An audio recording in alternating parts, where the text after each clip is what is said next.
We putting work, turning nothing into something. They feelings hurt, we turning nothing into something. Give a fuck if they don't like me, cause all this bread I count excites me. Turning nothing to something, nothing into something, turning nothing into something.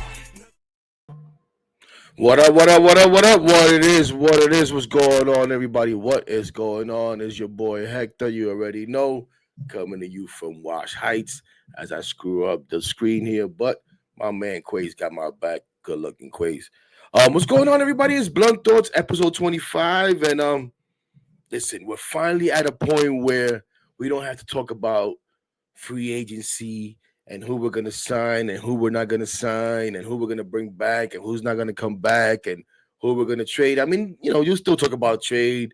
And, of course, there's still some guys out there like Candelita that you may hear guys talk about. People talk about bringing back still or signing still as free agents. And it may still happen. But for the most part now, we get to start talking about what I like to talk about.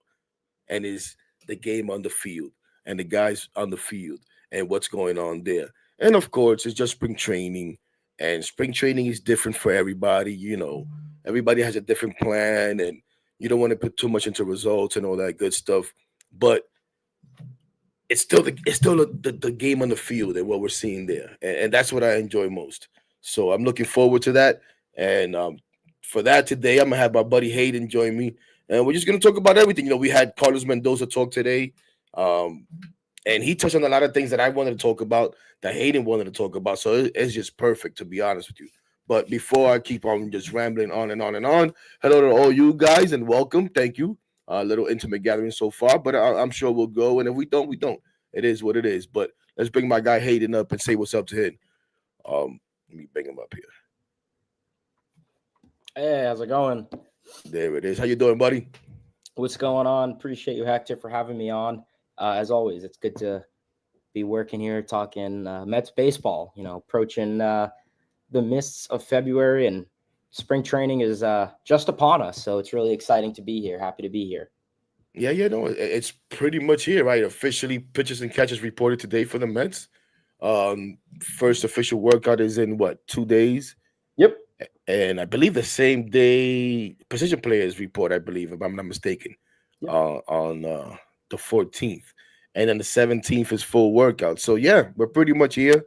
And it's exciting, man. It's exciting because we get to talk, like I said, about what's going on in the field. But before we get into all that, now, again, stuff can still happen, but now that the offseason is pretty much over, and I just thought about this as we're getting started here. But what would you grade the offseason if you had to give it a grade for the Mets?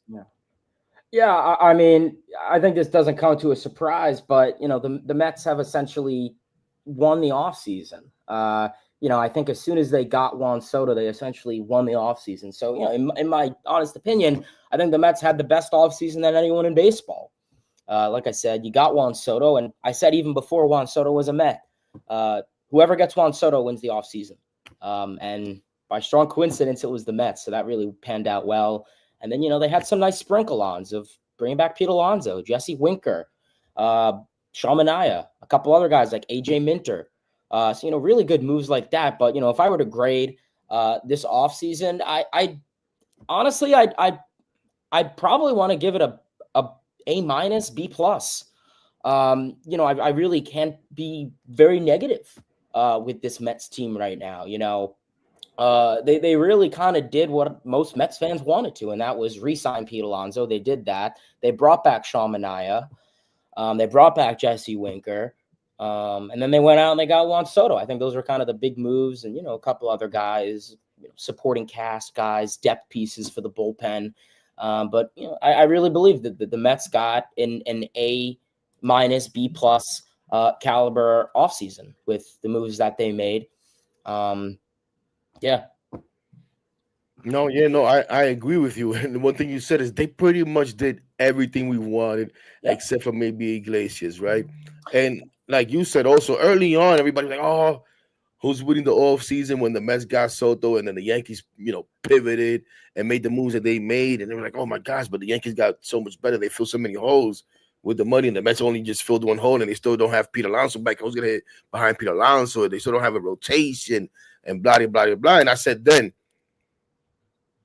how can you lose an offseason when you sign Juan Soto? Like, okay, the Yankees may be leading now, but yeah, no, now the way that the Mets have completed it, yeah, I'm totally with you. The Mets have won the offseason. I don't think we're the only ones saying that, right? Pretty much everyone is saying that. And man, I'm even surprised you said B plus, because I'm right there.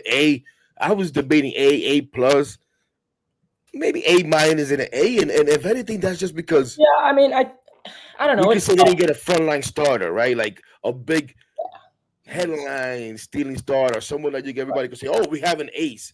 That's yeah, maybe the only reason why I don't give them an A plus.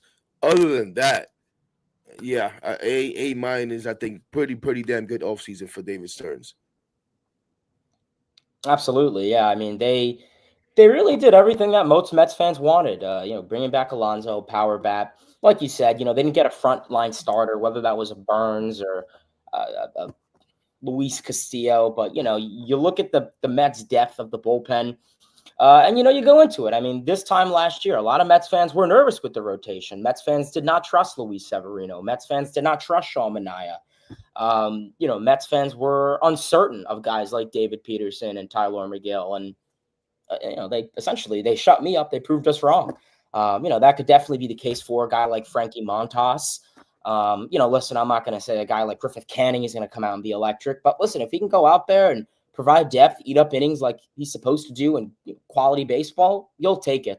So, yeah, I think it was a good offseason. It was a smart offseason. The Mets have always had good offseasons. They've always bought.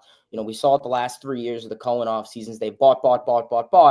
But this time they bought, but they bought smart. And that is the difference from this offseason to the last 2 or 3 offseasons that Cohen has had with his other GMs, is that they bought smart this offseason. For sure. And again, you guys know, man, if you're a regular watcher of Blunt Thoughts, we jump all over the place. And a lot of times I come with a little outline, and I have a little outline, but as we're having a conversation, I'm thinking of things here. And why not? And I don't want to spend too much time on this. I really don't, because we've already spent too much time on it. But we can't, I think we can't ignore it.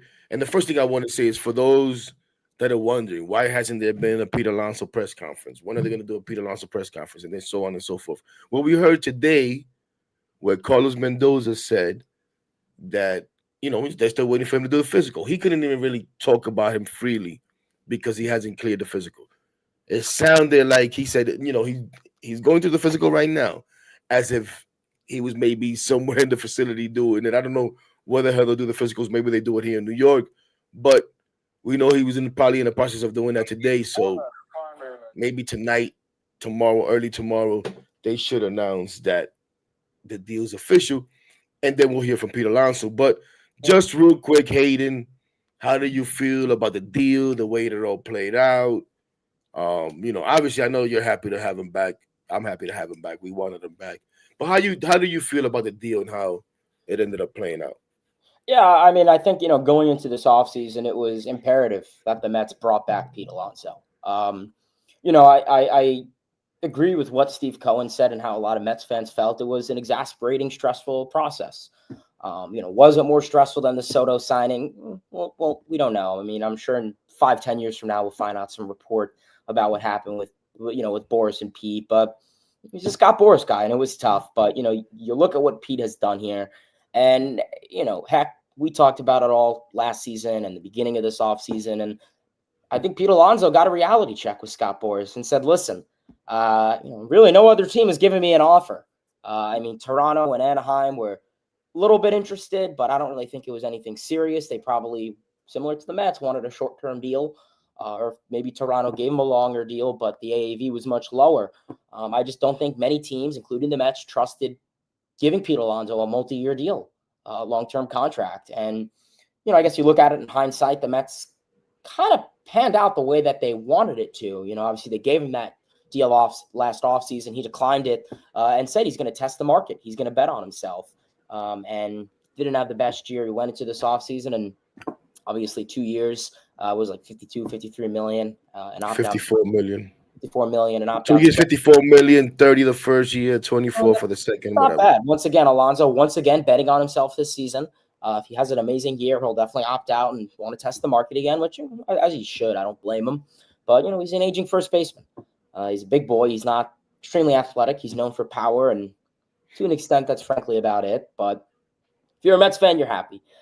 He's a dude who's brought a lot to this team. He's a big hit to this team, and he's a big success, and he's a big role player for this organization. If you didn't bring him back, you could have pivoted to a guy like Vientos or whatever, but you didn't really want to have to go to a plan B. We saw recently, we lost DeGrom, we lost, we didn't want to have losing Pete. That would have been kind of rough. So I'm really happy he's back. I'm psyched he's back. When it was on a good deal, it was on a good deal that he can go out there this year and, hopefully it doesn't cause any issues. Last season, I definitely think he had a lot of pressure on his mind with the contract. We saw how he was, his inadequate abilities to hit with runners in scoring position and in the clutch. So hopefully he can go out there and, we saw that postseason essentially is the reason he, in my opinion, is a Met. I think if he didn't have that postseason home run in Milwaukee, there's a decent chance he wouldn't be here. So I'm really happy he's back. And, I say, Pete Alonso, prove us wrong. No, listen, just you every now and then I like to play little clips and stuff, and I just happen to have this one up here. The only one that's happy he's back. Again, he couldn't talk about it too much, but he was Mendoza on Pete Alonso. Obviously there was a lot of excitement even before the signing of Pete. What was your reaction when you found out about that deal, and how does that change the dynamic of what you guys feel you can accomplish as a lineup? Pete Alonso right away, huh? It's hard for me to sit here and not talk about Pete, but he hasn't been official yet. He's going through his physicals. I was wondering if I was going to get you there. Right. So, but I'm not gonna lie, excited. The whole off season was whether Pete was going to come back or not. And again, hopefully we can talk more soon here. But we know what he brings to the table. This is a guy that I've been saying it the whole offseason. This is a guy that played every game for us last year. His personality, how much he wanted to be here and, accomplish the ultimate goal. He enjoys the city. He enjoys our fan base. So, he brings a lot, and I'm excited. Yes, we're excited. We're all excited. And you said it. Listen, I don't want to get too much into how I feel about how the deal played out. I've talked about it a little bit. And listen, the reality is, as Mets fans, you want what's best for the New York Mets. That deal, with everything the way it played out, is the best deal for the New York Mets. The fan in me still wishes they treated Pete a little bit better. I still feel like, I would like Pete to be a lifetime Met, or to get an opportunity to be a lifetime Met. And I don't really think that this deal gives him that opportunity, but it is what it is. Now, I did see my guy Emizi's comments. Shout out to Emizi. Shout out to everybody in the chat. Appreciate you guys, who said no more excuses for Alonso. Shows you deserve more money. Shut guys like me up. And that's the bottom line. Pete now has gotten a second chance at a walk year. Pete now has gotten a second chance to go out there and get that contract, that long-term contract that he wants. It probably won't come from the Mets, especially if they have a chance to get Vlad Jr. But he has to go out there and do it now.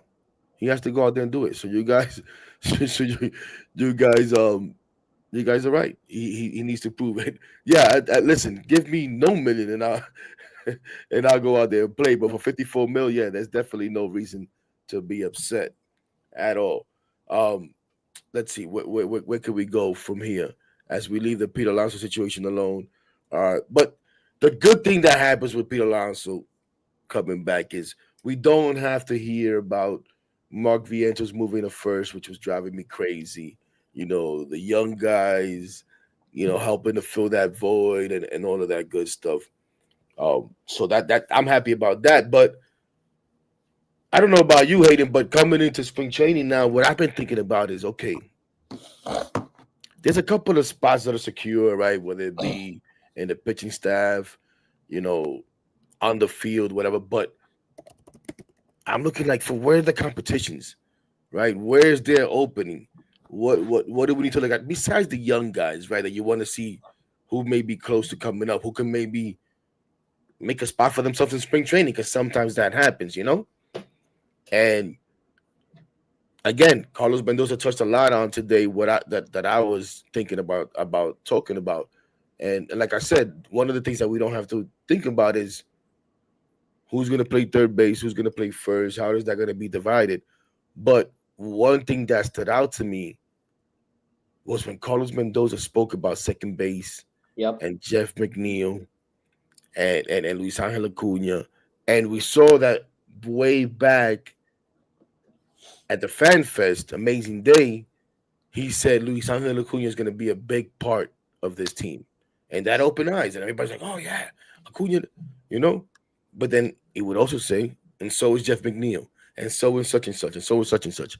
But today again, and shout out to my guy CP, man. I see you, brother. Shout out to CP, man. Appreciate you. Today again, he left it open as if Luis Angel Acuna could actually win the second base job. Now, I said I believe on my last stream, and I've said in a couple of places, I said on some spaces. Shout out to the Mets Panic Room and my guy Dan Bartles, who'll be hosting the spaces. But I feel like second base right now with Jeff McNeil coming back, it's Jeff McNeil's job to lose, right? I think it's Jeff McNeil's job to lose second base. But listening to Mendoza today is like, maybe Acuna has more of a shot than we think, you know. What did you think? Were you able to listen to Mendoza's press conference today? Yeah, I tuned into it a little bit. I thought it was interesting, like you said, with the whole what will happen at second base. I think when it comes to second base, there's a part of me that believes there is competition, and then there's a part of me who believes it is McNeil's spot to lose. I think the way you look at it is if it were to be a competition, it's gonna be between Acuna and McNeil. I don't really see a world where Beatty plays second. I know that they did it last year in the minor leagues. Listen, maybe if Brett Beatty goes into spring training and is absolutely amazing, hits incredibly, maybe you make a case and you see how he is defensively at second. You see how he works, up the middle with Lindor. But right now, I really do believe it's going to come down to McNeil and Acuna. And, we're going to see, if we're, almost done with spring training and McNeil's not hitting well and Acuna is, well, I'm sorry. I don't have any justification to start McNeil at second base opening day. I would go to Acuna if Acuna's numbers are better. You look at the outfield, I don't really think McNeil's going to get a whole lot of time spent in the outfield this year. You're starting, outfield, probably Nimmo, Siri, and Soto. And then, you got a lot more guys off the bench that you could use with the DH/outfielders with Tyrone Taylor, Jesse Winker, and I guess McNeil could be shuffled into that mix. Sure, it's a long season, but obviously, yeah, you make the case. Second half McNeil was much better. Blah blah blah blah blah. Sure, yeah, I guess, but at the end of the day, I care about the results that we're going to see in the now. And if McNeil's not going to perform in the now, and Acuna is, that's an issue. And I mean, Acuna, he was great last year. I mean, he was getting hits. He was a great hitter against actual pitching.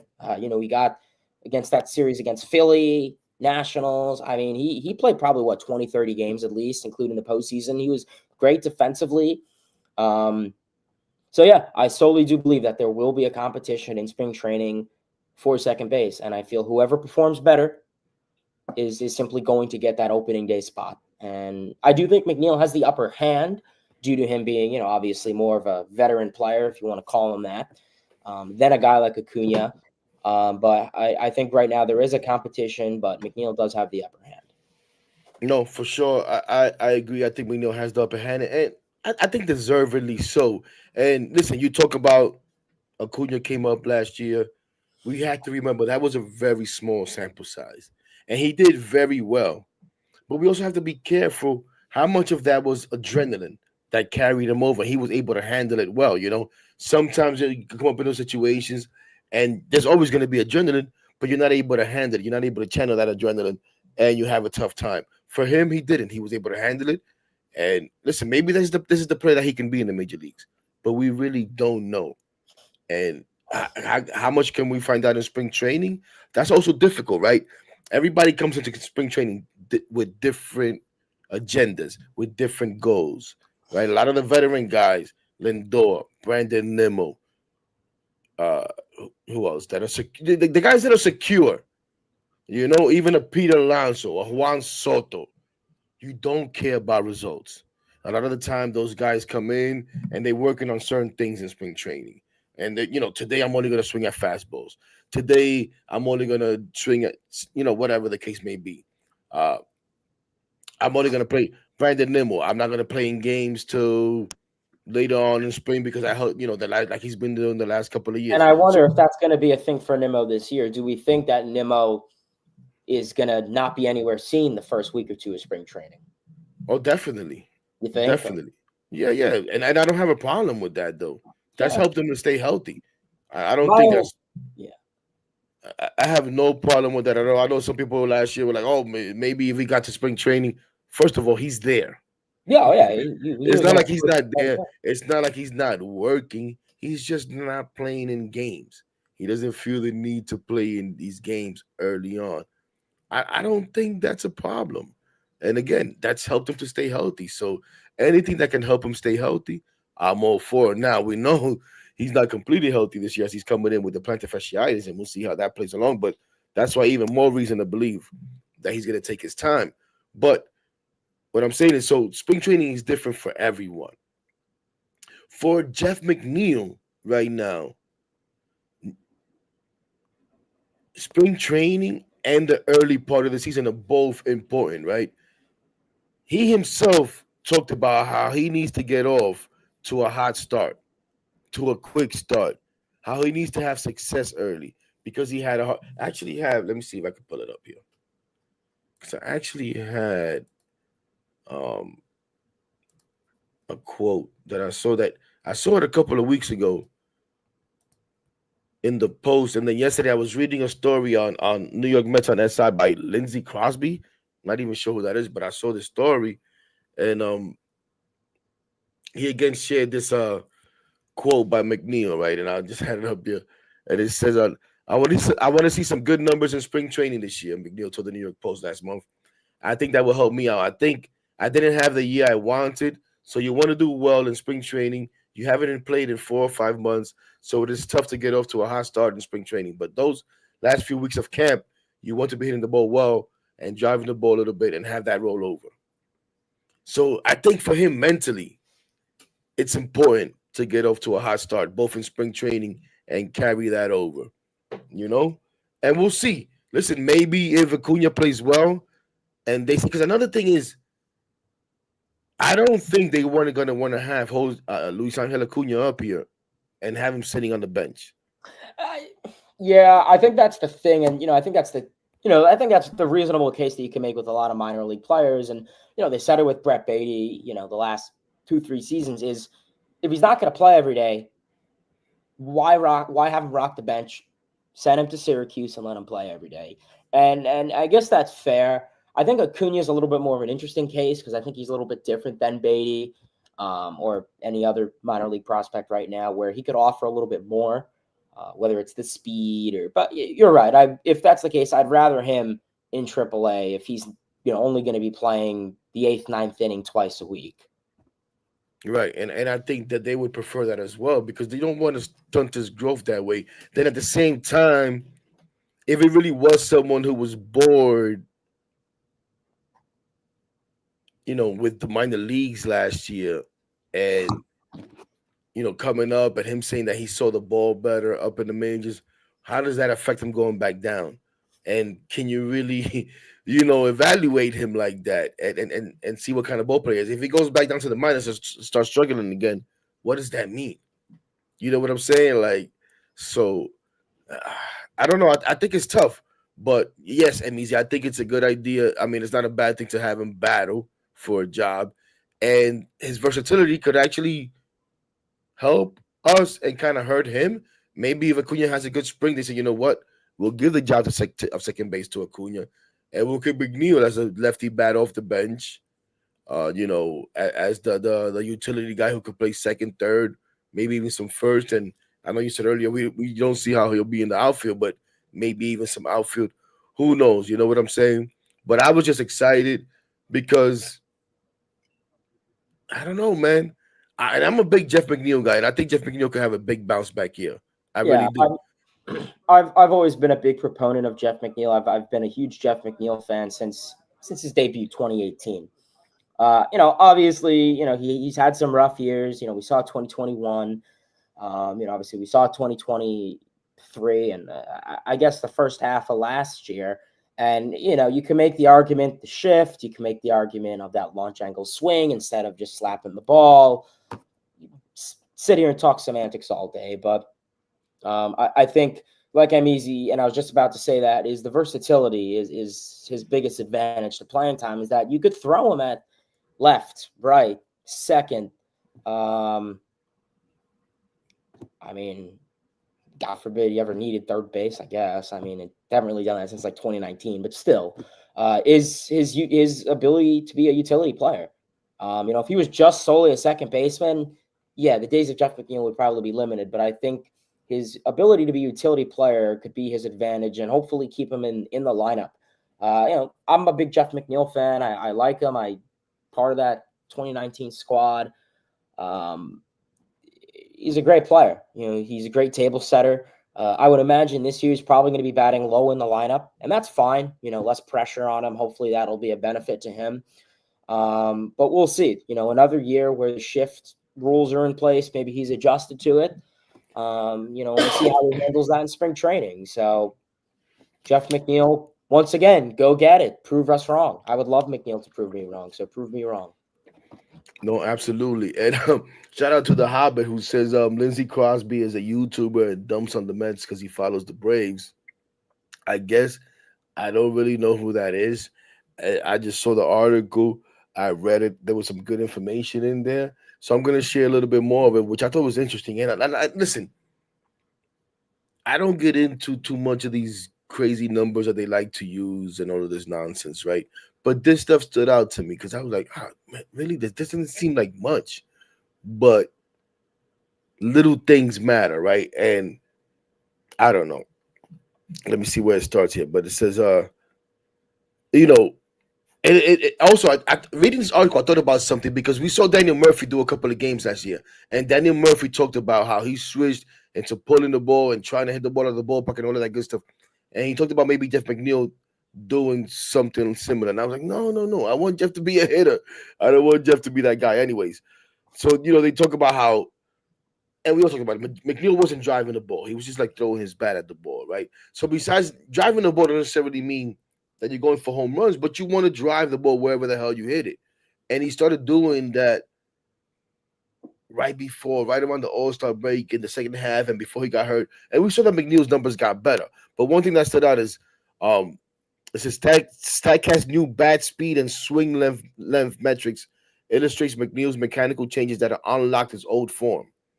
Prior to the All-Star break, which saw McNeil hitting just 218, his swings were both shorter, 7 feet in swing length, and slower, 68.3 mile an average bat speed than MLB averages.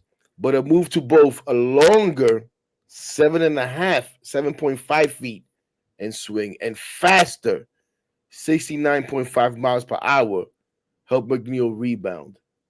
And I'm like, wow. Like, how do you even, what is the swing length? You know what I'm saying? Yeah. Half a foot. And you know what I mean? The miles per think, hour, like one mile, 1.2 miles per hour on his swing. And how do you even improve that in a season? Like, how do you make adjustments to, like, it's just incredible. And that goes into, we hear so much about the pitch lab, but that pitch lab is also like a hitting lab and all of that good stuff. But yeah, just But just little things like that we can see that he can still unlock his old self, and it still gives me hope for McNeil, man. Yeah, I think the thing with McNeil is, and I hate to say it, but I think this year is the year where it's kind of make or break. Obviously, I'm not really too sure why the Mets gave McNeil that multi-year deal 2 off seasons ago. I think a lot of Mets fans are kind of scratching their head about that, and What do you you could mean? He was arguably a make, batting champ, though. Like, we can't forget what he was, though. That was and that's the thing is, it's tough with Jeff McNeil now. I think, like I said, as much as a big McNeil fan I am, I think this is the make or break year for Jeff McNeil. Like we said, another year with the shift limitations in Major League Baseball. Did Jeff McNeil and can Jeff McNeil upgrade to that? And you make the case, you saw a lot of those hits that he's had, a big reason why you see all these statistics that benefit him, BABIP and just contact percentage and whatever. A lot of the hits he had, those little blooper Dunkaroos, really didn't have the shift impacted a whole lot. I mean, go on YouTube and type in 2019 Jeff McNeil highlights. You see a lot of those bloop hits to the opposite field, launch angle, whatever. But yeah, right now, Jeff McNeil, like I said, it's going to be a make or break season for him. And like I said, he has competition, so he has the pressure on him. So hopefully use that pressure and build off of it. Like I said, Luis Angel Acuna, second baseman also, if he goes into spring training, like we said, and performs better than McNeil, people don't like to admit it, but I strongly do believe there still is a open spot at second base. Is it going to be McNeil or Acuna? And like I said before, I do think McNeil, he will get the upper hand because he's a veteran. Acuna, rookie, whatever. But right now, I do think it is Jeff McNeil's job to lose if he goes out there in spring training and just absolutely plays abysmal. You said a lot of guys, the non-supporting cast guys like Alonso, like Lindor, like Soto, they don't really – they could do whatever in spring training. They could hit a $137 and no one's going to care. But I do feel McNeil, it is going to determine a lot. If McNeil hits that $137, it is going to mean something rather than a guy like Pete or Soto or whoever. But and we'll see. Hopefully he could work with Eric Chavez this spring training, and hopefully he works with him this offseason to get his swing back and his stance. He changes his stance every single offseason, which affects his swing and whatever. So we'll see. No, for sure. Shout out to Golf Clips. Golf Clips, we actually started the show talking about Pete Alonso and touched a little bit on the contract. But for me, listen, it's good for the Mets.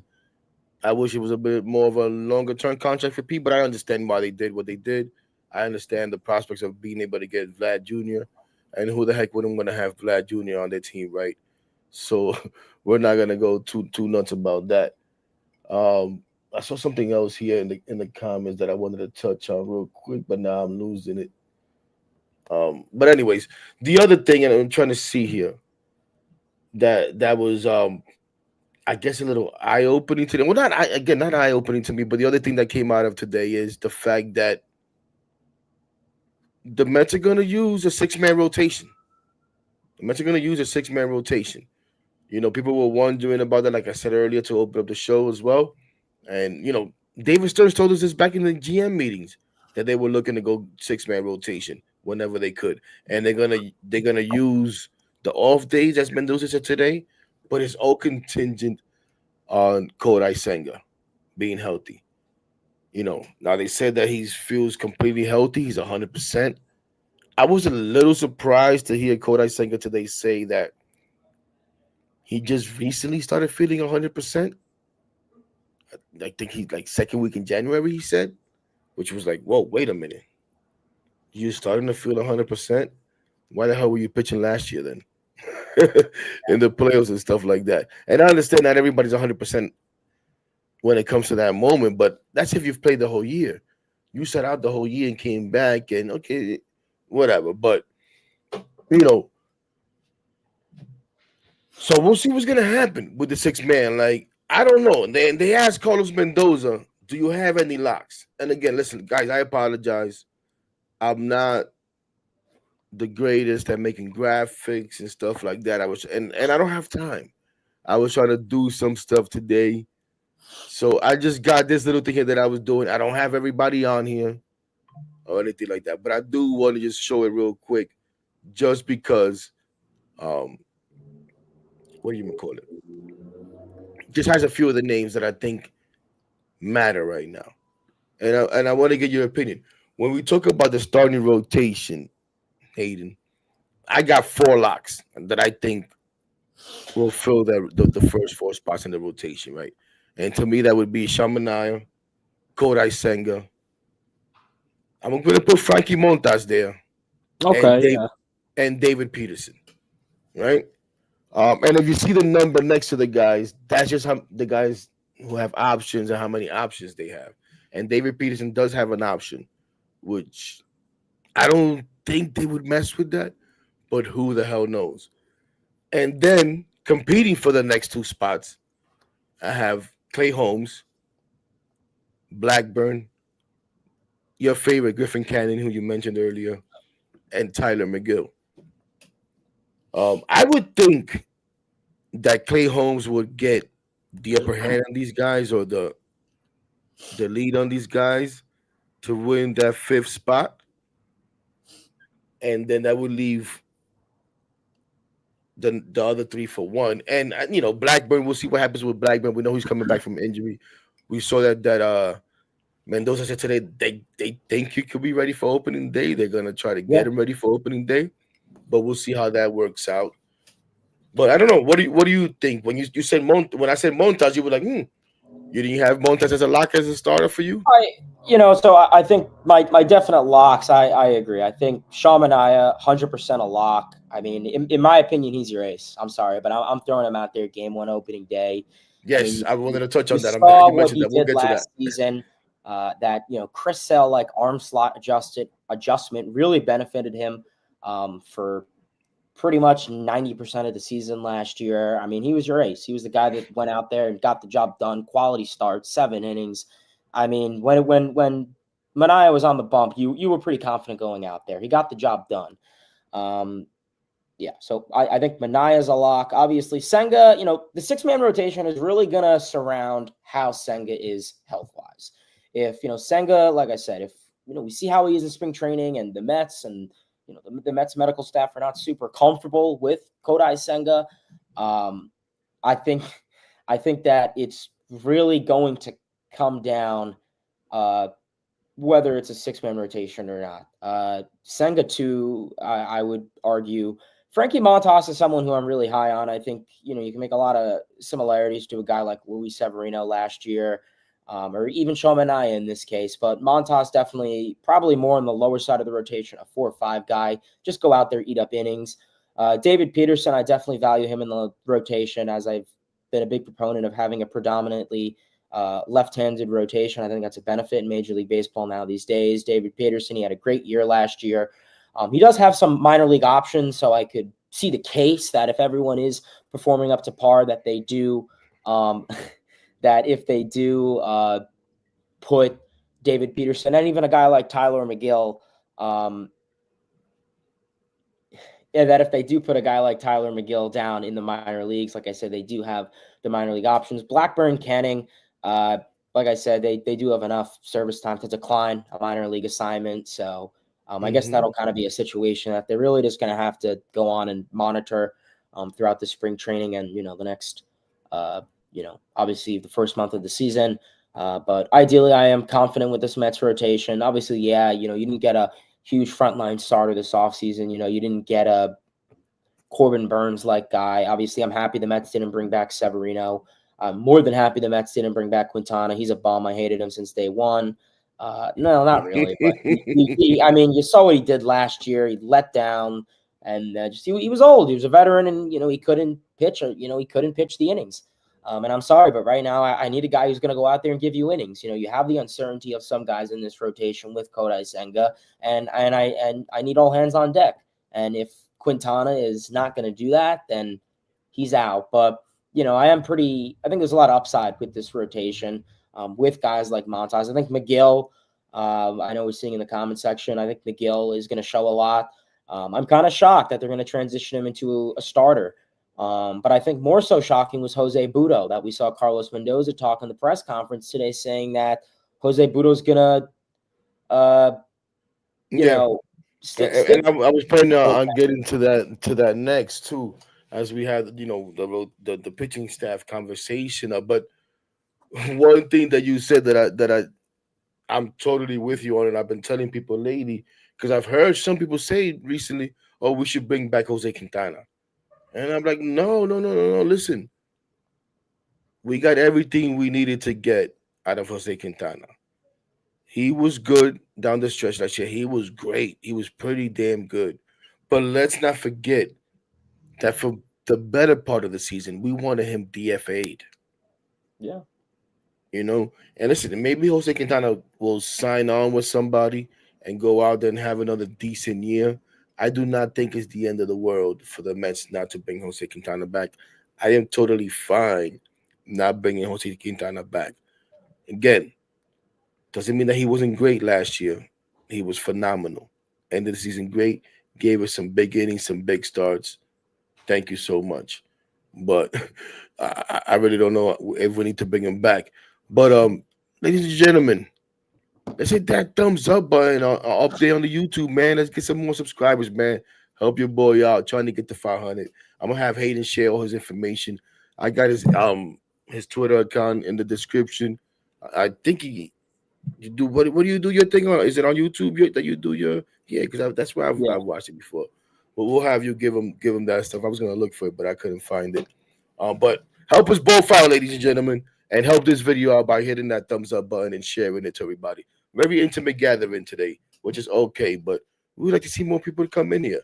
But as far as the bullpen, and you just touched on it, I for one am not surprised about the Jose Buto news today.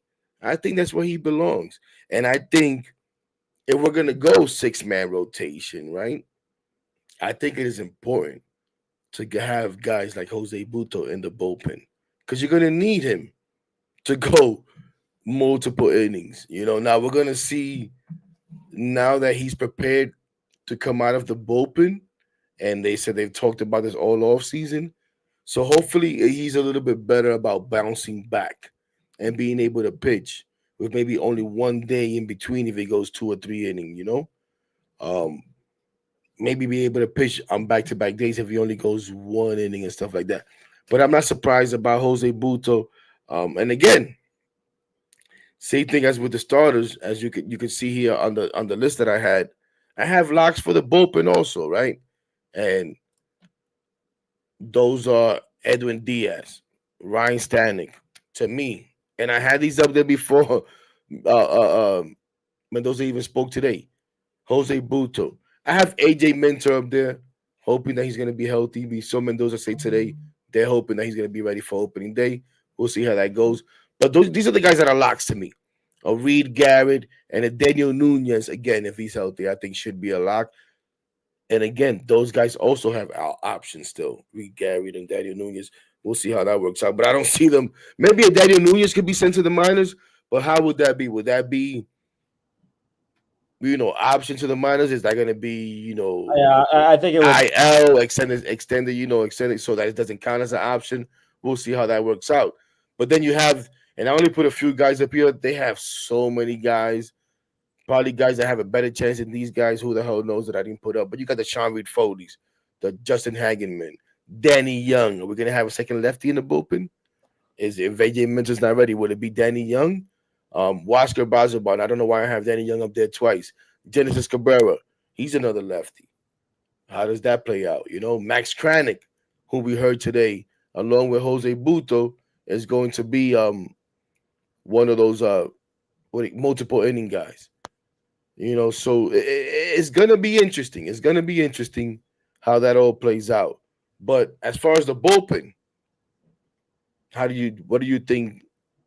Do you have any different locks, or you have any other names that I left out of here that I could think I think right now I agree with most of it. Obviously Diaz closer. I think going in to another full season of him fully healthy. I mean, yeah, we're not going to see Edwin Diaz be that 2022 lights out Edwin Diaz, but I definitely think we could see Diaz be what somewhat he used to be. Ryan Stanek, great acquisition last year. Had a ton of good moments, carried in the postseason. I'm excited to have him back. Jose Budo, yeah, kind of the interesting guy. A lot of people were questionable. Would he be transitioned to a starter this year, or do they want to kind of use that David Stearns Milwaukee Brewers development, technique and constantly just have him keep eating up his innings, and then they release him into the rotation. And I guess that's probably what they're going to do. Like we said, it's a long season. Injuries happen. There's still uncertainty with Senga. So I guess, listen, you'll have Budo start the season in the bullpen. He can go 2-3 innings, long reliever. And if, so be it, you have to release him into the rotation. AJ Minter, I like that. Great acquisition from the Braves. Like I said, he killed the Mets, so I'm glad he can't be doing that anymore. So hopefully he'll be fully healthy coming opening day and towards the end of spring training, which I believe Mendoza did say in the press conference. Daniel Nunez, kind of a rare guy that came out of nowhere last year. So, we got the job done in more times than not. And Reed Garrett, yeah, kind of a streaky guy. So we'll see what he could do. Like I said, I could easily see him having a great year. I could see him having an adequate year. And then I could easily see him just like being complete. I actually like Reed Garrett. I think Reed Garrett in the right role is good. And I think if we have all these guys performing up to par, I think he will be able to put him in the role where he belongs. But I see Reed Garrett as another multiple inning guy, most of the time pitching in that 6-7, being that bridge guy to your high leverage arms. You know what I mean? Set up right. Yeah. Being that bridge guy, in the 6-7 to get, maybe even the 5th when you got somebody that only can't get out of the 5th. You bring in Reed Garrett, finish off that 5th inning, give me a 6th inning, and then, we'll go to the rest of the bullpen. I think what happened with Reed Garrett last year, if you listen to him, he was just overused, and I think he was used in the wrong situations. I mean, I agree. He's a 6th, 7th inning guy. He's your pre-setup man guy. And, I think he was being put, and, I'm not blaming Mendoza. Say what you want. Bullpen management wasn't the best. But I think the biggest thing with Reed Garrett was last year, he was put into these situations where it was, high leverage situations, and he would be put into situations. He would come into an inning, 2 outs, runners on the corners where, and I think the biggest thing for a lot of these bullpen guys is to come into an inning cleanly. I don't want to, you hate for any reliever to have to come into a jam. And I think that was the biggest thing for Reed Garrett last year is he'd always come in, to those unfortunate situations. So I like your list for the most part. I mean, guys like Danny Young, I mean, he was pretty good last year. So I definitely think he has the upper hand. Genesis Cabrera, I think he was the guy with the Cardinals. Then he had Tommy John, and he was out of baseball for like a year or two. So he has some pretty good velo. Hazargar Brazzerbon, trade deadline acquisition, right? He was okay. Reed Foley's been with the Mets for like 4 years. I don't really know how much we'll see of him. Reed Foley's another guy that I like. I think him has just been not being able to stay healthy. Whenever he struggles, soon after he goes on the IL. That's been the case for the most part with Reed Foley. But just real quick to go back to Garrett, I think also what I was going to say before is if you listen to Reed Garrett early on, and some of what you said, it was because of circumstance, right? Guys got hurt, Diaz got hurt, Nunez ended up missing some time. I forget a couple of other guys, right? So Reed Garrett, who started out first before Buto came up, doing what Buto then came up and started doing, and was being that bridge guy, giving us those multiple innings, and he was doing well. He was coming in with men on base and getting out of jams and being able to give us another inning or two while keeping us in the game so that we were able to come back. You know what I'm saying? While keeping us in the game so we were able to hold the lead or whatever the case may be. So I thought that was good. But again, because guys got hurt, because he did well, we moved him up a little bit on the totem pole, right? And if you listen to him, though, when he was having his success early on, I remember I think it was Steve Gubbs that asked him about, how you doing or whatever, how you dealing with it. And he was like, listen, I'm trying to figure this out myself. I've never pitched this much. I've never had this much success. So I'm still trying to figure it all out. So I think it's understandable that he struggled a little bit. So now with that experience going forward, I think that could help him to be that much better. And if we can keep him again, to fit that role where I feel he belongs. But I think you said it earlier. I feel pretty good. I feel pretty good about the rotation overall, the pitching staff overall, and what we can do with the rotation. I know there's no big names or anything like that, but if there's one thing that I'm gonna trust, David Stearns Yeah, is that's what it comes down with to. the pitching and building the rotation. And now, listen, we're very critical of Jeremy Hefner, but I think we got to give him his flowers. I think we got to give him his props. He did pretty damn good. Sometimes it takes time with these I guys. know. He's so well respected throughout the league. Like we can't be right and everybody else be wrong. And when I say I mean we as fans, because overall as fans, Jeremy Hefner is not too popular. But I think we need to be fair and be more open minded about the guy. Obviously, I was a big hater of Jeremy Hefner last season. I was very, critical with, the 2-out walks and just not being able to get out of jams, when you had this, when you had 2 outs and not being able to get that 3rd out. I was very critical of Hefner. Was that a Hefner thing? Was it a pitcher thing? Whatever. But like MEZ said, the walks, the 2-out walks need to stop. When you have 2 outs, get that 3rd out somehow. And that was a big issue in the first half of last year. That we saw with the Mets rotation, with the bullpen, with whatever. But I think right now I trust David Stearns. Don't get me wrong; he's going to be wrong in some cases. I mean, he was wrong with Adrian Hauser, but he was a big success on guys like Luis Severino, like Sean Manaea, like using. I don't know if that was more of a Mendoza / Hefner move, or if that was more of a David Stearns move when it came to putting Budo long relief. Same with McGill and putting Peterson in the rotation. I don't really know how that necessarily works. I don't know if that's a front office thing or more day to day, but I would imagine that David Stearns had some type of say in that. So, like Nelson says, I'm curious to see what the lab does with Holmes and Montas, because if we could see what the Mets did with a guy like Manaea, a guy like Peterson, we'll see what even a guy like Canning, Griffith Canning. Listen, I'm not saying that Montas and Holmes and Canning are going to be, lights out, sub 3 ERA. No, I'm not asking for that, but to go out there and just quality baseball and eat up those innings, on that 4th, 5th day, to 1, preserve your bullpen, and 2, just help out your rotation and keep the line moving. So I think most Mets fans are comfortable and confident with the rotation. It's not like you have a 35 million AAV dollar, ace. I know that people wanted to bring Scherzer back, which I would have shook my head tremendously on that. You don't have DeGrom, you don't have Scherzer, you don't have Verlander.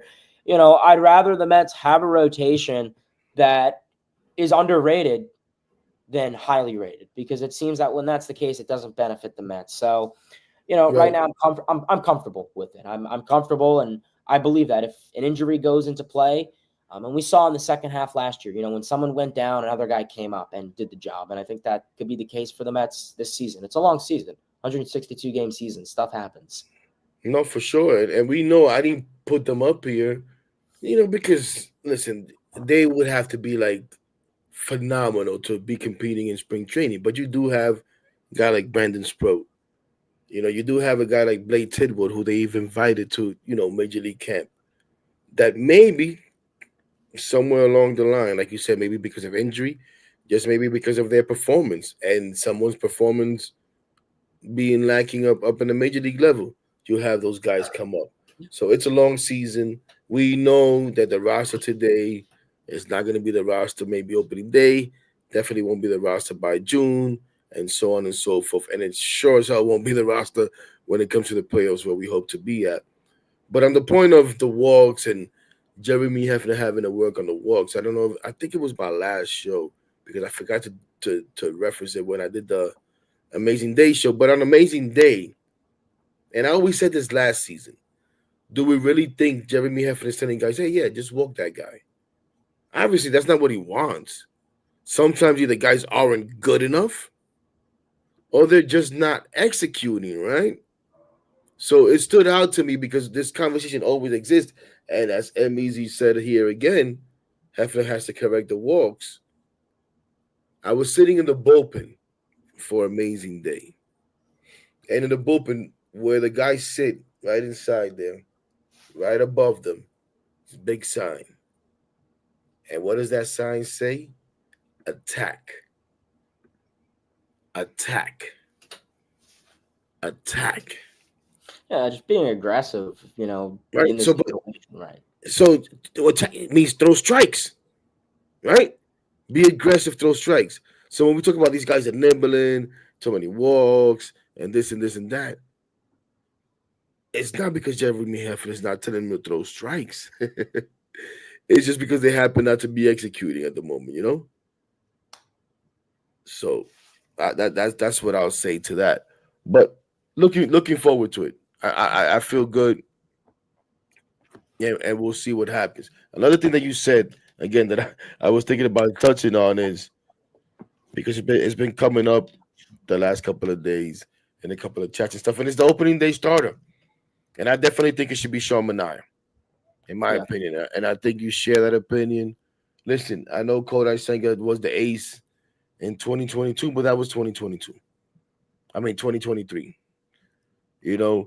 And it's not like he has his long tenure with the Mets, and now he's back and he's healthy, and he deserves to get that opening day start.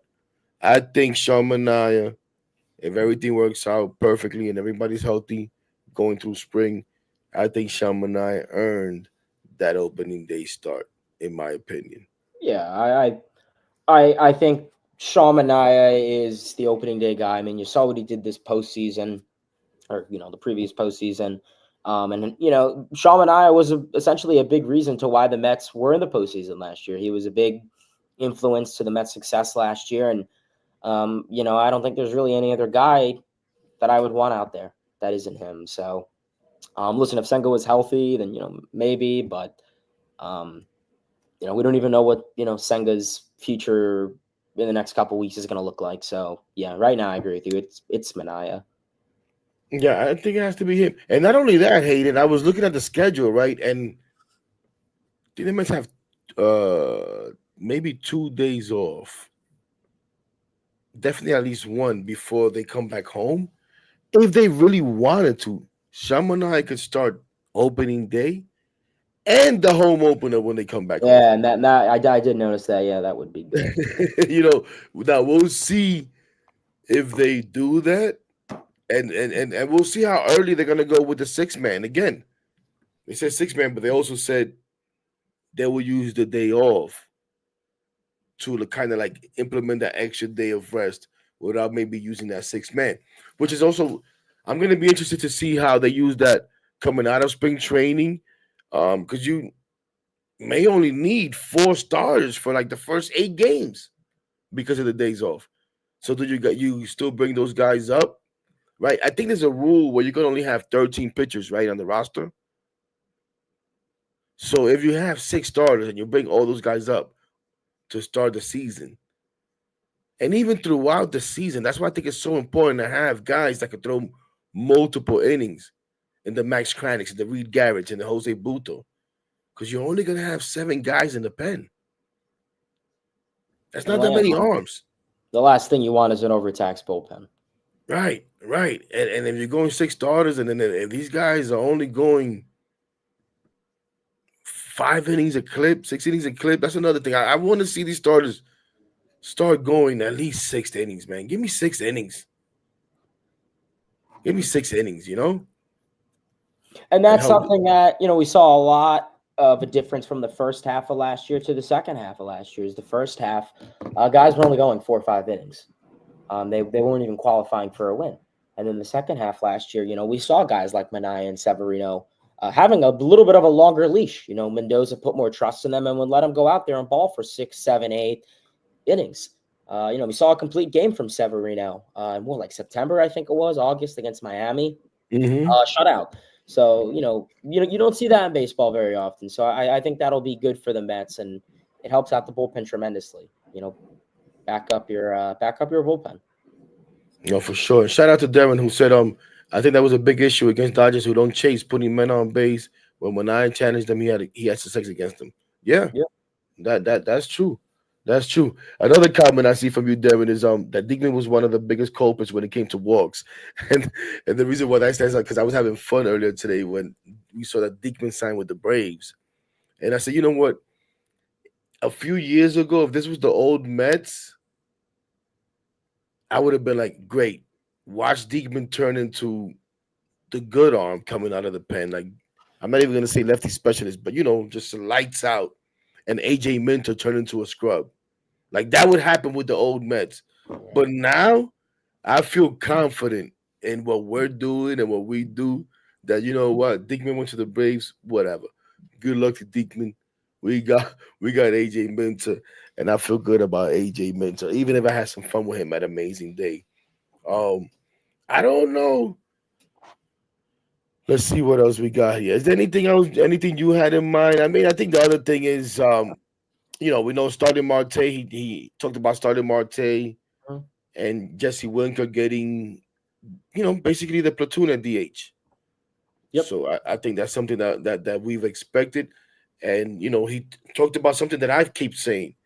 A healthy starting Marte can be huge for this Yes. team, right? Marte got a lot of big hits for us last year. And he talked about how, he's gonna have conversation with these guys or whatever. And he talked about making sure Starling Marte understands that listen, if you don't see your name in the lineup every day, doesn't mean that you can't help this team every day and that you can't contribute every day because there's a good chance you can get a pinch hit opportunity. And yeah, I think he's going to be used heavily in pitch hits, with that righty lefty, blah, blah, blah. Even a defensive upgrade, left, right field, whatever. He still has a good arm. And then, Mm-hmm. even if it, listen, I don't think he's going to go out there and, steal 50 bags, but, if you have, Mr. Big Boy Pete Alonso out there, then, you could probably go and throw him in maybe, depending what the situation looks like. And that's a good thing about this team too. As I'm thinking about it, is the versatility too that we have, and we have so many options and so much depth. For so many years, we didn't have that now, but now you could use Marte as a pinch hitter, and you could move him in the outfield. You could throw McNeil out there if you need to, whatever the hell it may be. Even if he was playing second base, you're gonna have Nick Madrigal, they're gonna try to put at shortstop now, to be a backup, but who plays second base and third base, and we'll see what that turns into. We'll see what happens with an Acuna. You have Jose Siri and Tyrone Taylor, which I know they're not the greatest, but Tyrone Taylor was pretty clutch for us early, especially early on last year. Tired out a little bit. I see that, and I guess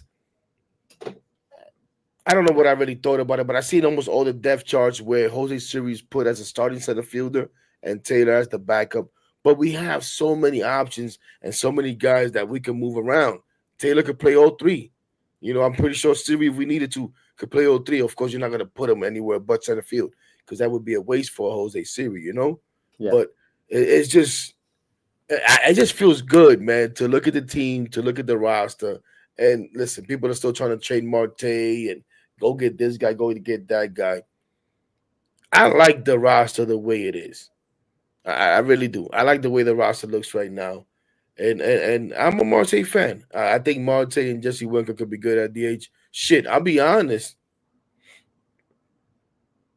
I probably have more confidence in starting Marte and what he can bring than a Jesse Winker. And I think Jesse Winker is going to be good.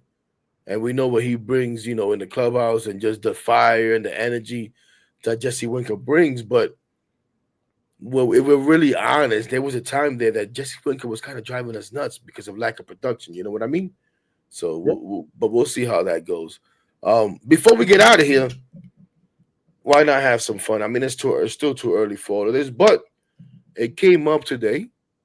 It came up today, and I was glad that Carlos Mendoza said what he said about it. Matter of fact, let's see.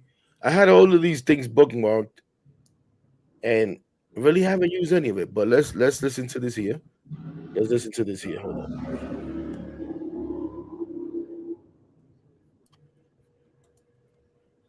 and then we'll comment on this. Yes, Carlos. You have a lot of good names for that lineup. Now, I'm going to assume Lindor is the leadoff hitter. Do you have it in your mind who's 2, 3, and 4 from there? I know Boone came out last year and said Soto, Judge 2 and 3, and stuck with it. Yeah, I have. I got to sit down and talk to Juan and talk to Pete and talk to when Pete passes his physicals.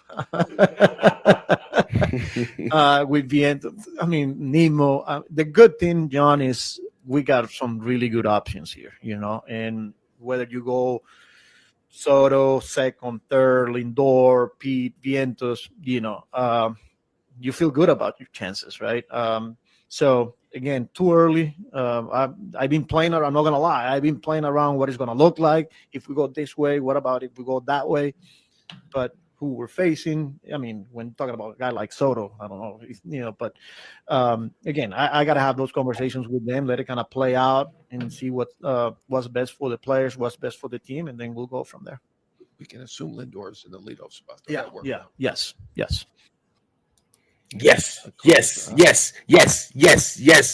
yes. I've heard people talk about, hit this guy leadoff, maybe put Nemo back to leadoff. No. If there's anything that I'm adamant about the lineup, it's Francisco Lindor leading off. What do you feel about that first, Hayden? Yeah, Lindor's leading off. I mean, no question. You saw what he did when he was moved to the leadoff spot. I don't even think it should be a debate. I think it should just be assumed and automatic that Lindor is your leadoff guy. The lineup question, it'll be interesting, but I think Lindor leading off is a definite. You'll probably see like a Soto, and then you'll kind of see how they shuffle out the power because, they kind of want to have a balance of the power bats mixed in. So maybe like Vientos and Pete, or Pete and Vientos. We'll see how it is. But yeah, no doubt Lindor is leading off. Great leadoff guy, and, he's a great table setter. So, yeah. I'm with Lindor leading off, but I'll be honest. When I first was thinking about a lineup, Hayden, I was like, Lindor leading off, Soto second, Vientos 3, Pete Alonso 4. I see a lot of people throwing Pete Alonso 3. I'm sure maybe, Mendoza himself, and it's also going to depend on matchups, lefty, righty, lanes, and all of this nonsense that they do now, right? But I think when we talk about for the most part, but talking to people, and the more I think about it, I'm intrigued, and I kind of really almost love Lindor, Vientos 2, Soto 3. I'm not hitting Juan Soto lower than 3. Some people have talked about Soto cleanup. First of all, this is a guy that walks too much to hit cleanup. He doesn't swing the freaking bat. Pete Alonso is your prototypical cleanup hitter. I don't think Pete Alonso is good enough of a hitter to hit 3. You understand what I'm saying? I need my best hitters to hit in the first inning. I need my best hitters to get the most at bats. So Juan Soto, Francisco Lindor need to be up there. But I just think about sandwiching Mark Vientos in between Francisco Lindor and Juan Soto, and seeing, as my guy Carl McNeil agrees, right? And seeing what that protection for Vientos can do.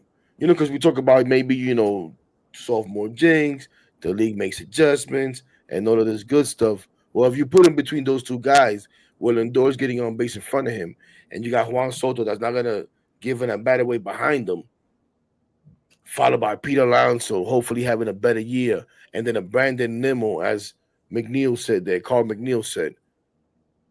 Now, the only thing I would change is I don't know if I want to put Alvy to start the season at 6. I would probably go with Marte Winker there, depending on who's playing. And then Alvy 7, McNeil 8th, and whoever's in center field between Taylor and Siri 9th. But more importantly for me is that top 4, 5, and really top 3. I don't know. I don't want to see P3. I think P should be 4th. I know we gave him the money or whatever the case may be. But what do you think about hitting Vientos 2? I don't know. Ideally, my lineup is Lindor, Soto, and then I guess 3 and 4 is kind of a debate between Pete and Vientos. But yeah, I mean, I would ideally like. I mean, now I guess analytically it makes sense to bat your best hitter 3rd. So I guess it's gonna. I think it's really gonna be situational. Actually, analytically, they like to bat him second, maybe even first. Back in the days, your best hitter used to hit third. Yeah. Back in the days, the best hitter used to hit third. Now you see him a lot hitting second, maybe even one sometimes. You think about who the best hitters in the game. Mike Trout hits 1 and 2. Shohei Ohtani hit leadoff last year. Mookie Betts hit 2, right? Aaron Judge hit second most of the time. If I'm not mistaken. I think he hit second last year. Definitely when Soto's not there, he hits second. So, and you see that more and more and more and more the last few years. So I don't know. I think you can go wrong either way. And we're gonna see different iterations of this lineup. I'm pretty sure until they settle on one. And they probably will never settle on they probably will never settle on one, right? Because they're just gonna go matchups. I was gonna say who's hot, which we don't see too much in baseball, but I think with Mendy you do see about a little bit about you do see some of guys being hot and getting the time. Oh, another thing here, as I'm looking through these things here, as we move on a little bit from the lineup, as we get ready to close this show out, and again, shout out to everybody, man. Appreciate you guys. Intimate gathering today. About 170 plus of you beautiful people up in here. We appreciate you. Again, don't forget to hit that thumbs up button, that subscribe button, that share button. Help us out and find Hayden stuff in the description below. And I'm gonna have him give you his stuff anyways as we head out. But let's listen here to Mendy here. Missed About the whole year last year. One what do you call it? One Ronnie Mauricio. Hold on. Here we go. And what is Ronnie Mauricio's status? Yeah, he's going through his running progression still. You won't see him in games till, hopefully somewhere middle of March, to be honest with you. This is a guy that missed the whole year last year, as you all know, and he has some setbacks. And right now he's trending in the right direction, and we want to keep it that way. So he's taking ground balls. He's taking BP outside. But as far as game goes, he's gonna be we won't expect Mauricio to be in games early in camp. And what is Ronnie Mauricio? I think that's key, right? Because a lot of people have been penciling Ronnie Mauricio, especially when we were talking about not bringing Pete back. Oh, Mauricio's third base and this and that. And I've always said, can we first get Ronnie Mauricio on the field before we talk about Ronnie Mauricio? And then people saw him catching the grounders or catching one ground. They was like, oh, my God. Mauricio's catching grounders. Guys, I've had surgery, both my knees. I was in a brace catching grounders. Didn't mean jack. So I think we need to be a little bit patient. And when I say that, people, oh, you don't believe in Mauricio. No. It's not that I don't believe in Mauricio. I'm a big believer in Mauricio. I've been a big believer in Mauricio since I saw him for the first time when they invited him to spring training like 3-4 years ago. He was just this lanky kid. And I remember he got a hit. And it's like 1 or 2 at-bats that he had. And I was like, ooh, I'm intrigued by this guy. I'm rooting for the kid. I just think it's unfair to expect him to be ready opening day or even soon after that. Not only does he first have to be healthy, and if you listen today, he's just starting running recently. He's not even running fully. He's still working on his running progression. He would then need to get on the field and play games. He would then need to play back-to-back games and so on and so forth. And then on top of that, he missed a year of baseball. How is that going to affect him? So we'll see how that goes. But no, I don't know if you have any thoughts on that. Other than that, I think it's been a good show. We've done enough. Yeah. And, Great stream as always. I do have to head out, so I do want to say my goodbyes, but I appreciate you, Hector, obviously, for having me on as always. Everyone, thanks for tuning in. Obviously, much more to come. And yeah, let's go Mets. Check me out, Mets Talk with Hayden, road to 1,000 subscribers. And let's go Mets. Let's go baseball. Time for spring training. Yes, sir. Yes, sir. Yes, sir. Thanks, Hayden, man. I appreciate you, kid. Of course. Absolutely. Thank you. All right. All right, ladies and gentlemen, and that's that. And we're not gonna be here too long. I'm gonna wrap it up here myself too. But thanks to Hayden for joining us. And that's that, ladies and gentlemen. But just under Mauricio, just to wrap it up there, we just gotta give the kid time. We just gotta give it time. We gotta be fair. And it's not that we're rooting for him, it's not that we don't believe in him. It's just that, listen, the guy's coming back from major surgery. He had a couple of setbacks and needs to get on the field. Missed the whole year of baseball. So we'll see how that plays out. But overall, ladies and gentlemen, I think this is exciting. This is an exciting time. Spring training is finally here. We get to start talking about on the field stuff and leave all the off the field stuff behind. And hopefully soon we'll start seeing some games. I believe it's the 22nd where they play the first game. So we'll have another one of these, obviously, before we have games to talk about. But we'll see, guys report. Well, I'm still wondering who we're going to see first show up to camp. Will it be Juan Soto or will it be Pete Alonso? What the hell is Juan Soto? Is he still having flight problems? Nah, I'm just having fun. I'm just having fun, Amizi. Just having fun, kid. I actually was gonna post on Twitter today. Who reports first, Pete Alonso or Juan Soto? And I said, you know what? Heck, you've lost enough followers. Stop being an idiot. People just don't get it sometimes, man.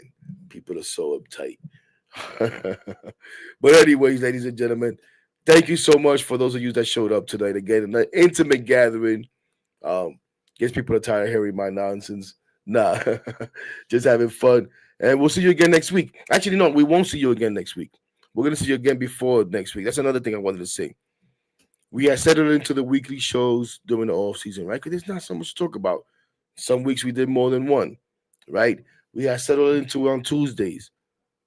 We're probably not going to stay on Tuesdays being the weekly show. During the season, we try to do it on Sunday nights, right? Because we can talk about the whole week.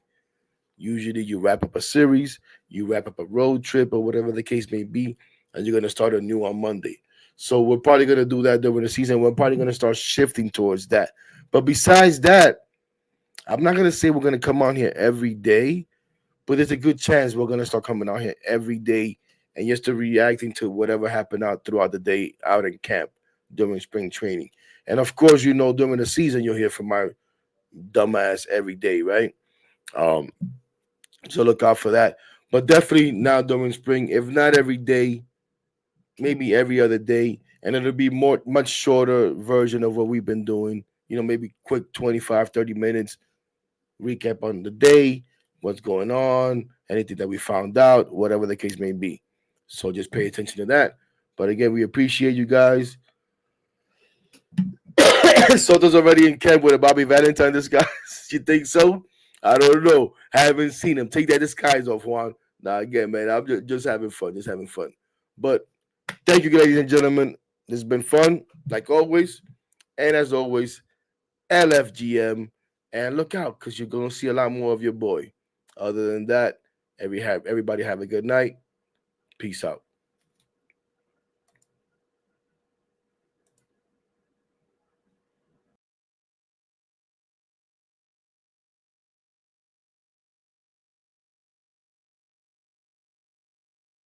My clique full of animals and we made ourselves with minimal. Fuck you, no subliminals. Putting in this work, nigga. That's why they feelings hurt, nigga. Swear we need a hearse cause we rep our shites to the dirt, nigga. If I'm in the club,